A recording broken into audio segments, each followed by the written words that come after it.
Problem number 29. The function fx equals to 2x plus mod of x minus 1 at x equals to 1.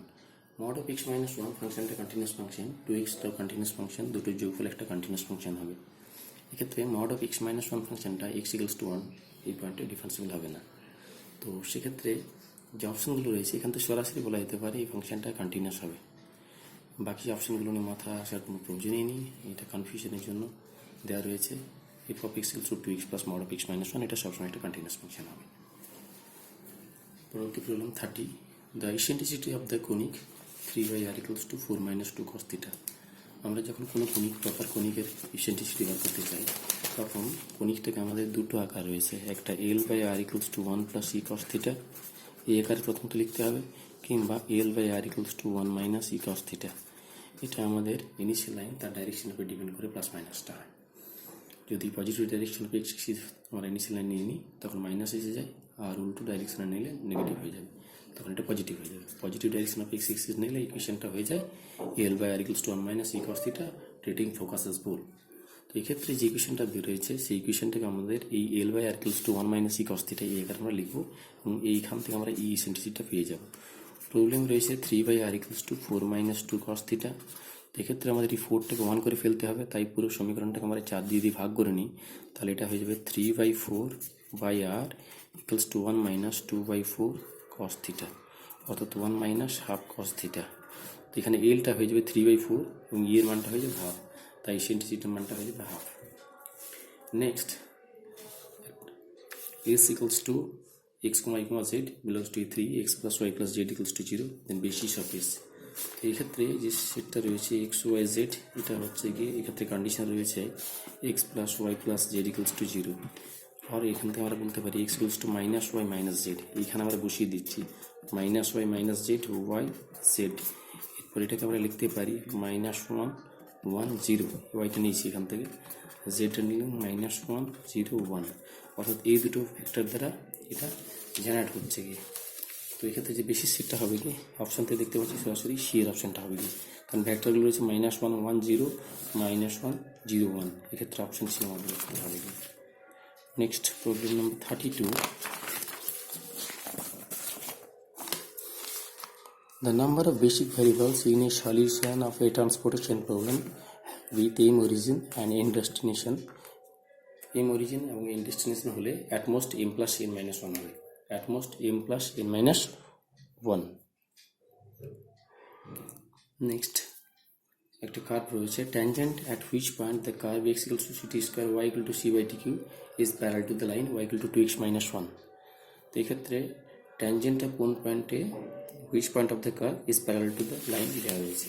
তো প্রথমত আমরা এই কার্ভটা থেকে দেখি, এই যে কার্ভটা রয়েছে এই কার্ভটা অ্যাকচুয়ালি আমরা ভালো করে দেখি, এটা rectangular hyperbola equation, x equals to c t cube y equals to c by t cube। এখানে x আর y যদি গুণ করে দিই x y equal to c square, এটা হচ্ছে রেক্ট্যাঙ্গুলার হাইপারবোলা। তো প্রাথমিকভাবে এই ট্যানজেন্ট ইকুয়েশন যদি আমরা করি তাহলে আমরা 2 দিয়ে গুণ করে দিলাম। এক্ষেত্রে equation of tangent at x1, y1 এটা হয়ে যাবে x y1 plus y x1 equals to 2c square, equation of tangent at x1, y1।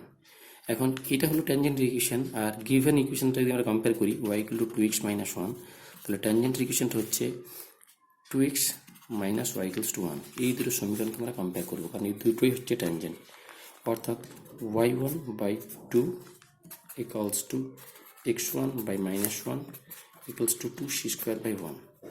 তো সেক্ষেত্রে আমাদের x1টা হয়ে যাবে -2c স্কোয়ার, y1টা হয়ে যাবে 4c স্কোয়ার। এই পয়েন্টটা x1 equals to -2c square, y1 equals to 4c square. তো সেক্ষেত্রে x1, y1 পয়েন্টটা এই কার্ভটার উপরে থাকবে, লাইনটার উপরে, ট্যানজেন্ট লাইনটার উপরে থাকবে, as well as xy equal to c square এটার উপরে থাকবে।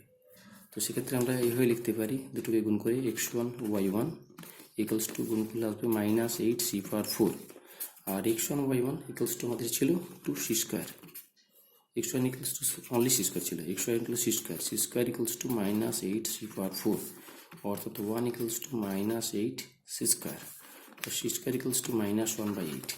এটা পসিবল নয় সিট ভ্যালু ফাইন্ড আউট করা। সিট ভ্যালু যদি পাচ্ছি না তাহলে কোনো পয়েন্ট আমরা পাবো না। আবার ঝালিয়ে নিই, এই ইকুয়েশনটা আমরা সহজে বলতে পারছি এটা একটা রেক্ট্যাঙ্গুলার হাইপারবোলিক ইকুয়েশন। আমরা 2 দিয়ে গুণ করে নিয়েছি, 2 দিয়ে গুণ করার অর্থ হলো কি আমরা ট্যানজেন্ট ইকুয়েশন সরাসরি লিখতে পারবো। 2xy এর জায়গায় xy1 প্লাস yx1 লিখলে আমরা ট্যানজেন্ট ইকুয়েশন লিখতে পেলাম। এখন গিভেন ট্যানজেন্ট ইকুয়েশন হচ্ছে এটাকে আমরা গুছিয়ে লিখলাম 2x minus y equals to 1। এই দুটো সমীকরণ আমরা কম্পেয়ার করে লিখেছি, x এর সহগ বা x এর সহগ অর্থাৎ y1/2, এটা হচ্ছে কি x1/-1 এই আকারে করার পর x1 এবং yn পয়েন্টটা পেয়েছি। এই x1, yn পয়েন্টটা অবশ্যই কার্ভের উপর লাই করবে, তাহলে কার্ভটা যদি লাই করে তাহলে এখান থেকে আমরা বলতে পারি x1 yn ইকুয়ালস টু হয়ে যাবে c স্কোয়ার। তো এক্ষেত্রে x1 মান বসিয়ে দিয়েছি, y1 মান বসিয়ে দিয়েছি, অর্থাৎ x1 ইকুয়ালস টু আমাদের ছিল 2c স্কোয়ার ছিল না, এখানে calculation x1 equals to c square ছিল, c স্কোয়ার বসিয়ে দিয়েছি, ক্যালকুলেশন করবো c স্কোয়ার। একটা বর্গ রাশির মান -1/8 আসছে, অর্থাৎ এখান থেকে আমরা c এর মান যেটা পাবো সেটা ইমাজিনারি মান আসবে, তাই পয়েন্টটা আমরা পাবো না, তাহলে অপশন হবে কি এটা আমাদের at no point. Next problem হচ্ছে গিয়ে if f of x equals to kx into 1 minus x into 0 less than x less than 1 equals to 0 otherwise is the probability density function of a certain distribution। তো probability distribution function হতে গেলে আমরা জানি কি হতে হয়, whole range integration probability distribution ফাংশনটা 1 হয়ে যায়। তো এক্ষেত্রে এই রেঞ্জ থেকে আমরা লিখতে পারি -∞ থেকে 0 fx dx, অবশ্যই এটা dx লিখতে হবে, প্লাস 0 থেকে 1 fx dx প্লাস ইন্টিগ্রেশন 1 থেকে infinity fx dx, whole range ইন্টিগ্রেশনটা 1। তো এক্ষেত্রে এটা 0 বলা আছে, এই রেঞ্জটা 0 বলা আছে, আর এই রেঞ্জে f of x এর যে মানটা রয়েছে সেটা হলো kx ইন্টু 1 মাইনাস এক্স, তাহলে আসলে এটা হয়ে যাবে 0 to 1 kx into 1 minus x dx equals to 1। আর ক্যালকুলেশন করলে k এটা x এর ইন্টিগ্রেশন x²/2, এটা x² ইন্টিগ্রেশন x³/3, এই লিমিটটা হচ্ছে 0 থেকে 1 ইকুয়ালস টু 1, और k इक्वल्स टू 1/2 माइनस 1/3, 0 বসালে 0 হয়ে যাবে, ইকুয়ালস টু 1, और এটা ক্যালকুলেশন করলে k into 3 minus 2/6 equals to 1, k into 1/6 equals to 1, k equals to 6। অর্থাৎ k এর মান যদি 6 হয়ে যায় তাহলে এটা আমরা প্রবাবিলিটি ডেনসিটি ফাংশন বলতে পারবো।